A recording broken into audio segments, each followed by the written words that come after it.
I really like Microsoft's Defender for Cloud because it not only protects your resources, but it also is going to give you suggestions on how to increase your security. Let's take a look at Defender for Cloud for your AZ-900 exam. Starting out with Defender for Cloud for Applications. This is going to deliver full protection for your software as a service applications.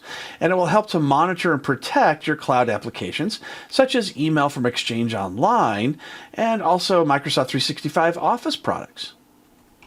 Then we have Cloud Access Security Broker. This is a shadow IT discovery service to hunt down threats. It also gives you visibility into cloud app usage by your users and protection against app-based threats from anywhere in the cloud, as well as information protection and compliance assessments. It could be great for compliance for certain vertical markets with those requirements. For the Software as a Service Security Posture Management, this enables security teams to improve your organization's security posture and stay in compliance. Defender for Cloud has advanced threat protection, and it's part of Microsoft's Extended Detection and Response, or XDR solution. It enables a powerful link between malware and vulnerability visibility across many different types of advanced attacks. It also includes app-to-app protection, which extends the core threat scenarios to OAuth-enabled apps. A lot of different applications now are using OAuth for their authentication to allow users to access those applications. And you want to make sure that if there's any vulnerabilities, that they're going to be protected against using Defender for Cloud. So what is the purpose for Defender for Cloud?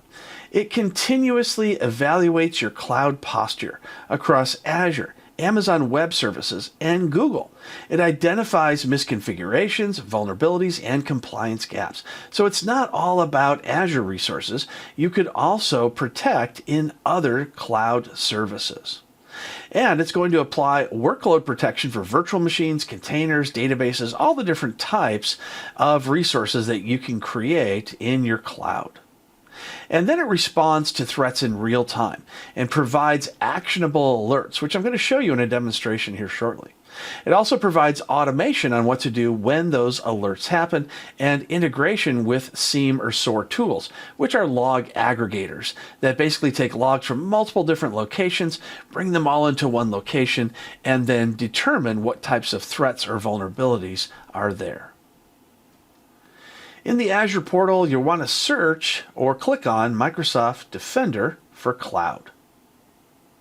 Here you can see I've got my subscription and I've got 5 different assessed resources, and you can see all the different environmental risks and secure score, things like that. Now I don't have a lot going on in Defender for Cloud right now, but if I click on my assessed resources, it's going to give us a really good idea of what's happening. Here you can see the resource count by environment, so I can add Defender for Cloud to my resources in Azure. You can see 5 of those. I don't have any in AWS or Google, but you can see how easy it is to see the resource count by those different environments. Here are the different resources and the unhealthy resources that are reported, and I'm going to click on the virtual machine because you can see there's recommendations that I can do to make my environment more secure for my virtual machine. It also can show me alerts, installed applications, and any secrets involved, say with encryption. But take a look at these various different severities and their status. For instance, I'm going to click on this top one, and it's going to give me an idea of what's wrong. So you can see Defender for Cloud has identified some of your network security groups, inbound rules to be too permissive. So it's saying on the right-hand side, I got to take action. I can go into networking and it gives me step-by-step instructions on how to lock down those ports. If I scroll down, you can see that it also gives me risk factors as well as tactics and techniques to resolve the issue. Defender for Cloud can protect all these resources in these different cloud environments and notify you of any issues that can trigger an alert. For the AZ-900, be sure to understand that Defender for Cloud is the Azure product that should be licensed for protecting these types of resources.